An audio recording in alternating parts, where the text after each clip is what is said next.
Planning of health service and affordable for young people. यसरी मैले यहाँ तीनवटालाई कम्पेयर गरेँ, डब्लुएचओले भनेको कुराहरू अनि फोकसले भनेको कुराहरू र यो यसले पनि दिएको तीनवटै कुराहरूलाई चाहिँ मैले कम्पेयर गर्दाखेरि चाहिँ कुनै त्यति धेरै फरक चाहिँ पाएको छैन, सबै कुराहरू उस्तै पाइरहेको छु र यही कुराहरूलाई नै आधार मानेर नेपालले पनि केही पोलिसीहरू चाहिँ बनाएको रहेछ, जुन पोलिसीलाई मैले यहाँ चाहिँ उल्लेख गरेको छैन, मेरो पेपरमा चाहिँ मैले उल्लेख गरेको छु र यो कुराहरूलाई नै म ध्यान दिएर म 3 नजर गरेर मेरो स्टडी फर्दर स्टडी चाहिँ अगाडि बढेको छु।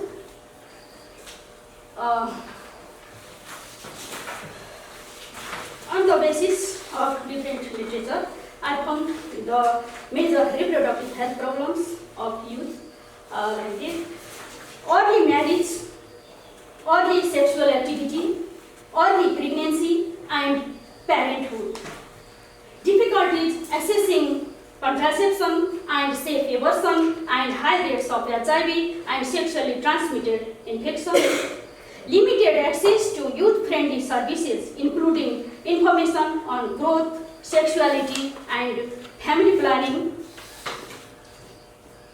sexual abuse and other forms of violence like death rape, unwanted pregnancy and social stigmatization, suicide and serious suicide attempts were danger problems among unmarried adolescent girls.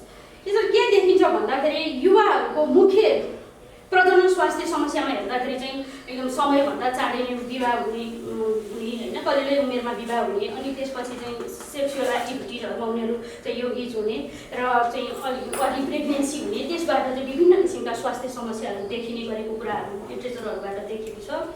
त्यस्तै गरेर चाहिँ यो कन्ट्रासेप्सन र safe एबर्सन चाहिँ युवाहरूको पहुँचमा चाहिँ उनीहरूको पहुँचमा चाहिँ सरलता साथ पुगेको पाइँदैन, देखिँदैन, त्यो प्राप्त गर्न युवाहरूलाई कठिनाइ भएको छ।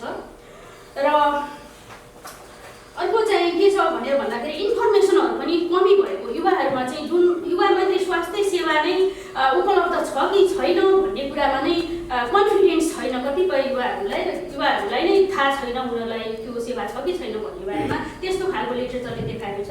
र मैले आफ्नो फर्दर स्टडी गर्दाखेरि पनि के छ त युवाहरूको चाहिँ यसमा यो सम्बन्धीमा के छ त भन्ने कुराहरू त्यतातिर पनि म लाग्ने भएकोले त्यो कुराहरू यहाँ ल्याएको हुँ।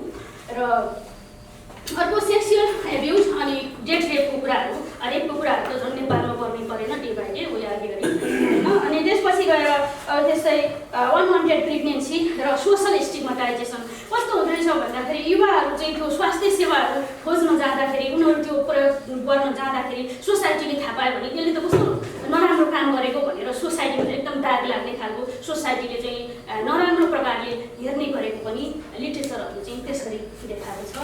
र सुसाइड एन्ड सिरियस सुसाइड एटेम्प्ट्सहरू, आत्महत्याको प्रयासहरू गर्ने जुन बिफोर म्यारिज चाहिँ जो अनम्यारिड एडोलेसेन्ट गर्ल्सहरू छन् तिनीहरू प्रेग्नेन्सीको कारणले गर्दाखेरि आत्महत्या गर्ने र मर्ने जस्ता समस्याहरू पनि देखिरहेको छ। Barriers of youth friendly health services, यहाँ चाहिँ ब्यारियर्स भन्नाले चाहिँ युथ फ्रेन्डली सर्भिसेसहरू प्रयोग गर्नको लागि र युथ फ्रेन्डली सर्भिसेसहरू सरलताको साथ प्रदान गर्नको लागि के कुराहरूले चाहिँ यहाँ अवरोध अथवा बाधा सिर्जना गरेको छ भन्ने कुराहरूतर्फ म लागेको छु। Existing different types of societal, cultural and religious barriers, हाम्रो अब धार्मिक कारणहरूले गर्दाखेरि, सामाजिक सांस्कृतिक कारणहरूले गर्दा सोसाइटीमा आफ्नो इज्जत प्रतिष्ठाको कुराहरूले गर्दाखेरि, सोसाइटीमा दाग लाग्छ भन्ने कुराहरूले गर्दाखेरि चाहिँ त्यो पनि एउटा चाहिँ के हो त बाधाको रूपमा रहेको छ। जस्तो अब हाम्रो रिलिजियस कुरा गर्दाखेरि हिन्दू धर्मले चाहिँ अझै पनि बिफोर मेन्स्ट्रुएसन चाहिँ उनीहरूलाई चाहिँ कन्यादान गऱ्यो भने धर्म हुन्छ भन्ने मान्छेहरू अझै पनि हाम्रो सोसाइटीमा रहेको छन्। त्यस्ता कुराहरू चाहिँ यो युवा मैत्री स्वास्थ्य सेवा प्राप्त गर्नको लागि चाहिँ बाधक छ भनेर यो लिटरेचरहरूले देखाउँछ। र lack of confidential and judgement free environment नै छैन। जब युवाहरू त्यो युवा मैत्री स्वास्थ्य सेवा लिन गयो भने पनि त्यो जाँदाखेरि चाहिँ उनीहरूलाई चाहिँ सर्भिस प्रोभाइडरहरूले किन यस्तो गरेको, यस्तो गर्नुहुन्छ, अब तिमीलाई यस्तो हुन्छ भने थाहा थिएन भनेर उनीहरूलाई चाहिँ एकदमै जजमेन्ट गर्ने होइन, अनि त्यसपछि त्यस्तो खालको हप्काइ गरेको पाइन्छ। र त्यो गर्दाखेरि चाहिँ युवाहरू चाहिँ त्यस्तो खालको सेवा लिन जान नै उनीहरू चाहँदैनन्, त्यो एउटा ब्यारियर्सको रूपमा रहेको छ।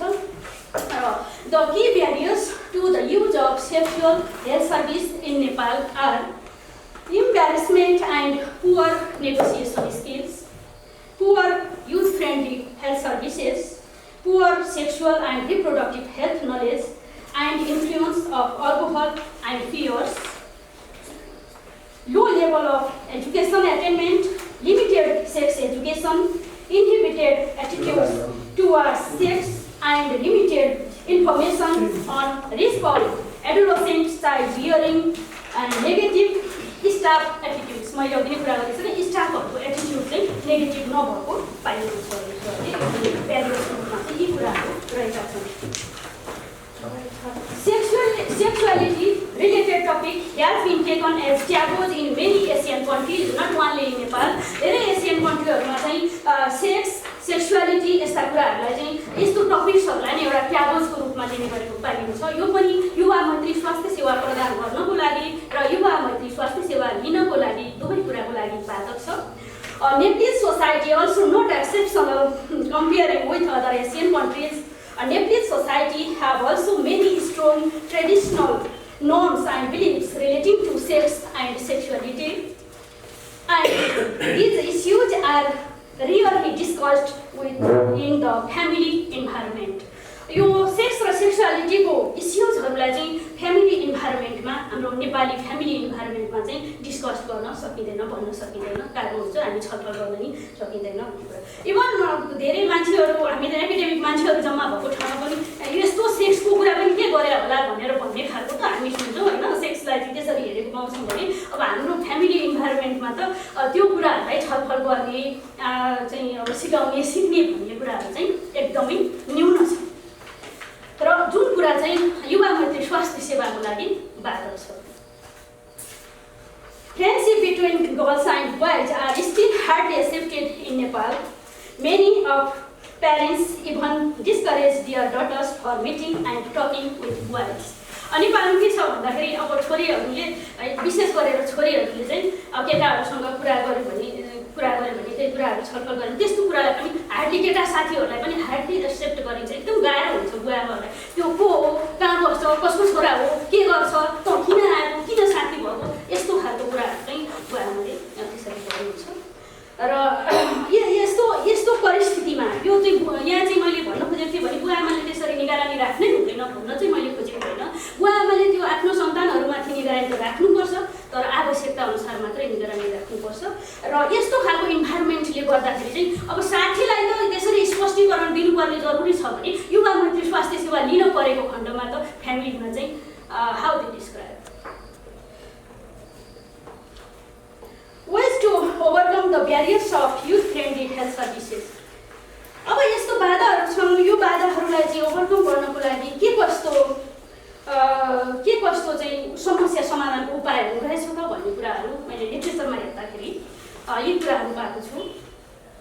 Needs to understand and accept it because youth-friendly health service is a new phenomena for Nepal.